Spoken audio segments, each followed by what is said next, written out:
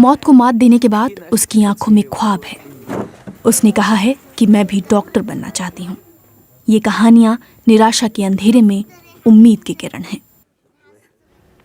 Syria में विद्रोहियों के नियंत्रण वाले इलाकों में भी भूकंप ने जबरदस्त तबाही मचाई है, जहां राहत और बचाव कर्मी जल्द से जल्द और अधिक अंतर्राष्ट्रीय मदद की गुहार लगा रहे हैं। संयुक्त राष्ट्र महासचिव एंटोनियो गुटेरेस ने चेतावनी दी है कि मौजूदा मदद काफी नहीं है और अभी भी बहुत कुछ करने की जरूरत है। We mourn the loss of so many and the tragic toll. इतने लोगों की मौत ने हमें शोक से भर दिया है। मृतकों की संख्या बढ़ रही है। हजारों इमारतें ध्वस्त हुई हैं।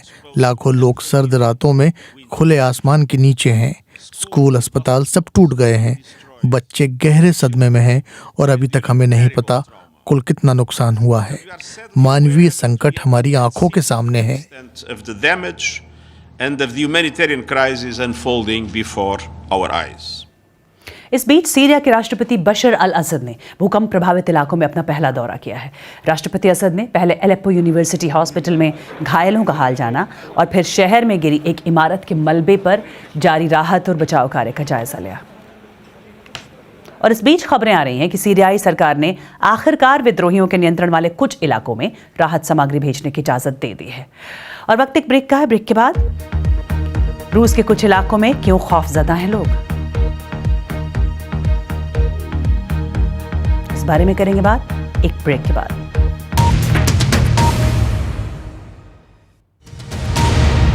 आप देख रहे हैं बीबीसी दुनिया, मैं हूं सारिका सिंह।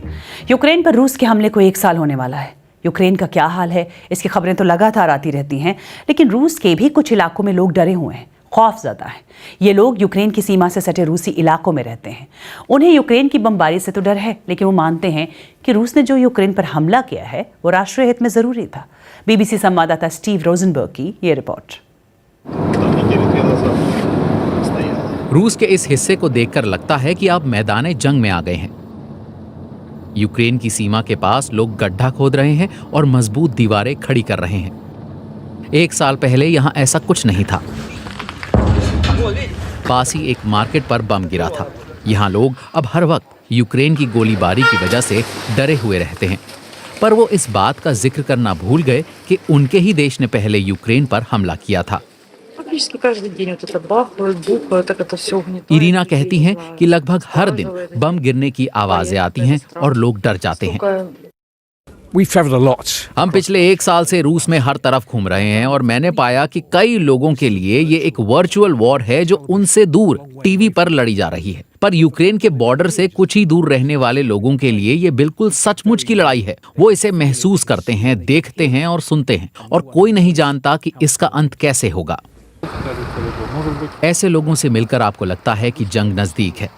ये ग्रुप अपने आप को डेथ टू स्पाइस कहता है, जो स्टालिन युग की एक बदनाम सिक्योरिटी यूनिट से प्रेरित है। वो स्थानीय लोगों को प्रशिक्षण दे रहे हैं। वो बिना चेहरा दिखाए बात करने के लिए राजी हो गए। अगर रूस पर हमला होता है तो स्थानीय लोग बेलग्रेड की हिफाजत करेंगे। हम हमें दिए गए किसी भी काम को पूरा करेंगे, चाहे वो दुनिया के किसी भी शहर में क्यों ना हो। बेलग्रेड शहर से कुछ किलोमीटर दूर भी धमाके हो रहे हैं, जैसे कि इस एयरपोर्ट पर, और ये कथित धमाका हुआ पावर स्टेशन पर। अचानक यहां लोग सोच में पड़ जाते हैं कि जान बचाने के लिए कहां जाएं। बिल्डिंगों के बेसमेंट में मौजूद तहखानों के कमरे खोल दिए गए हैं, और ये काफी बेसिक हैं, एक लकड़ी का बेंच और एक बोतल पानी। बेलग्रेड में यूक्रेन पर रूसी हमले के प्रतीक पर शायद ही आपकी नजर ना पड़े। मुझे सोवियत संघ के रूस का पता है, मैंने कम्युनिस्ट दौर के बाद वाले समय में रिपोर्टिंग की है, पर यह जेड रशिया है, जिसमें सुरक्षा, स्थायित्व और शांति नदारद हैं। पर रूसी प्रोपेगेंडा और राष्ट्रभक्ति से लैस संदेश रूस के बाशिंदों को ये बताने में लगे हैं कि ये जंग मातृभूमि के लिए है। आपके योगदान के लिए शुक्रिया। और शायद ये काम कर रहा है। इस परिवार को ही ले लीजिए। मार्सिया एक टीचर हैं जो घर से काम कर रही हैं। बेलग्रेड के सारे स्कूल बमबारी के डर की वजह से बंद हैं। उनके पिता ने जंग में रूस के लिए लड़ने का फैसला किया है। उनकी मां ओल्गा जंग को लेकर रूसी सरकार के वर्जन पर भरोसा करती हैं, और वो ये कि यूक्रेन और पश्चिमी देशों ने आक्रामकता दिखाई, रूस ने नहीं। रूस ने इस जंग की शुरुआत नहीं की। उसने यूक्रेन पर हमला नहीं किया। रूसी लोग शांति पसंद और दिलदार हैं। रूस का आदमी अपनी शर्ट तक आपको उतार कर दे देगा। वो हमला नहीं करेगा, बल्कि आपको बचाएगा। इस जेड रूस में हमला आजादी के लिए और जंग शांति के लिए होती है। इस बीच 35 देशों के खेल मंत्रियों से मुलाकात करते हुए यूक्रेन के राष्ट्रपति वोलोदिमीर ज़ेलेंस्की ने मांग की है कि पेरिस में होने वाले ओलंपिक में रूस और बेलारूस की भागीदारी रोकी जाए। और बात भारत के पड़ोसी पाकिस्तान की। गहरे आर्थिक संकट से घिरे पाकिस्तान को राहत दिलाने वाली IMF यानी अंतर्राष्ट्रीय मुद्रा कोष की मदद फिलहाल नहीं आ रही है। पाकिस्तान और IMF के बीच बेलआउट के लिए फिलहाल कोई समझौता नहीं हो पाया है। पाकिस्तान को डिफॉल्ट से बचाने के लिए डील जरूरी है, लेकिन इस पर सहमति नहीं बन पाई है। पाकिस्तान सरकार से बातचीत के लिए अंतर्राष्ट्रीय मुद्रा कोष का मिशन 31 जनवरी से इस्लामाबाद में मौजूद था।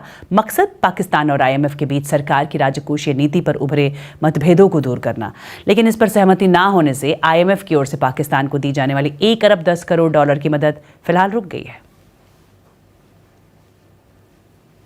और एक ब्रेक के बाद मेरा पूरा फोकस मेडल जीतने पे ही था। बॉक्सिंग की गोल्डन गर्ल निखत जरीन ने बताया जीत का मंत्र। इस बारे में जानेंगे एक ब्रेक के बाद।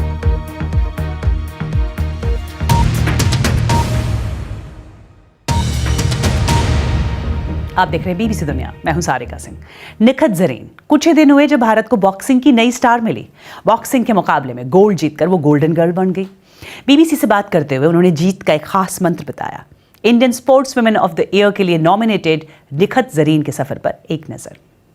साल 2022 जब भारत को मिली बॉक्सिंग की एक नई चैंपियन निखत जरीन, जब उन्होंने तुर्की में विमेंस वर्ल्ड बॉक्सिंग चैंपियनशिप में गोल्ड जीता, फिर कॉमनवेल्थ गेम्स में भी उन्होंने गोल्ड जीता। मेरा पूरा फोकस मेडल जीतने पे ही था। अपने आप को मैं हमेशा पुश करती थी कि मुझे मेडल जीतने की। जीत की राह में मुश्किलें कई थीं, पर हर कदम पर उन्हें माँ बाप का साथ मिला। दोनों का अलग अलग मतलब प्यार है। पर्सनल केयर मम्मी करती है, प्रोफेशनल केयर पापा करते हैं। स्टार्टिंग में लोग ने बोला तो था, कमेंट्स तो आए थे कि मतलब शॉर्ट्स ये सब पहना है, लव नहीं है।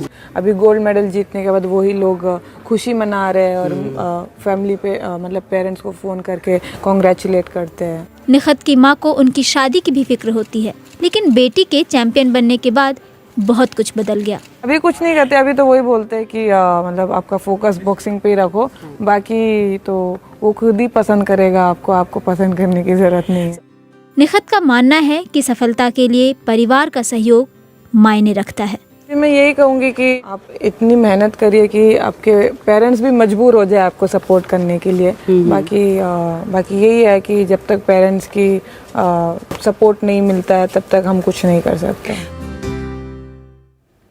और 2022 के BBC sports women of the year के बाकी दावेदार हैं वेटलिफ्टर मीराबाई चनू, कुश्ती खिलाड़ी साक्षी मलिक, विनेश फोगाट और बैडमिंटन खिलाड़ी पीवी सिंधु।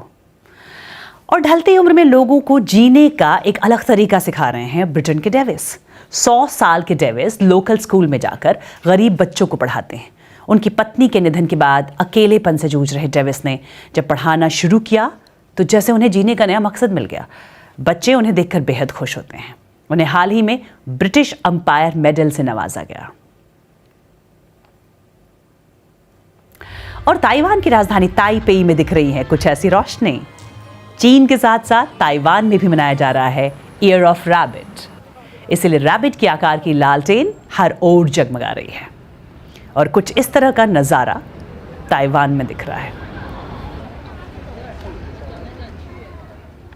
और कार्यक्रम कैसा लगा ये बताने के लिए आप मुझे ट्वीट कर सकते हैं @BBC सारिका पर। बीबीसी दुनिया में फिलहाल इतना है।